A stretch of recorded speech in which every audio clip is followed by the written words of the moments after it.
यह है ओबरी का जंगल।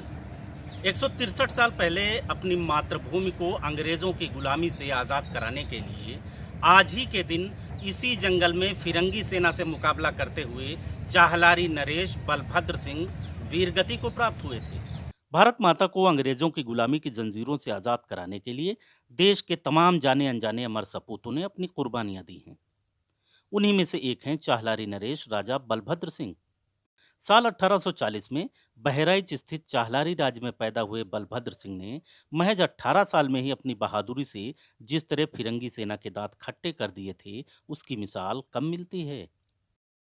प्रथम स्वाधीनता संग्राम के अमर नायक राजा बलभद्र सिंह चहलारी अवध की मलिका बेगम हजरत महल के आह्वान पर ओबागढ़ ओबरी नवाबगंज की युद्धभूमि में अंग्रेजी फौज का बड़ी वीरतापूर्वक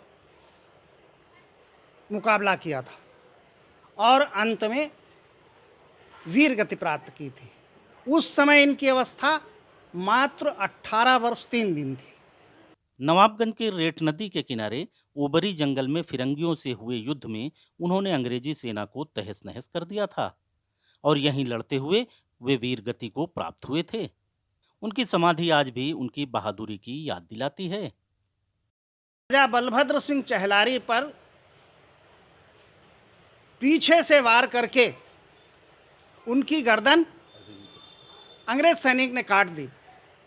गर्दन कट जाने के बाद भी वह वीर दोनों हाथों से तलवार चलाता रहा और कई अंग्रेज सैनिकों को उसने युद्धभूमि में मृत्यु की शैया पर सुला दिया। चूंकि ये जंगल सेना के अधीन होने के चलते यहाँ उनका स्मारक बनने में तकनीकी अड़चनें आ रही हैं और यही वजह है कि उनकी समाधि तक पहुंचने का रास्ता भी नहीं बन सका। हालांकि लोगों की मांग है कि उनकी यादगार बाकी रखने के लिए इनके जीवन मृत्यु को पाठ्यक्रम में शामिल किया जाए और इनकी याद में जगह जगह पर प्रवेश द्वार बनाए जाएं। जीवन मृत्यु को पाठ्यक्रम में शामिल किया जाए,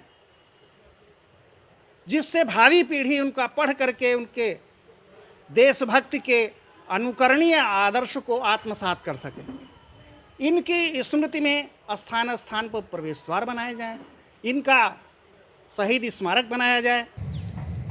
बाराबंकी से टीवी भारत के लिए अलीम शेर।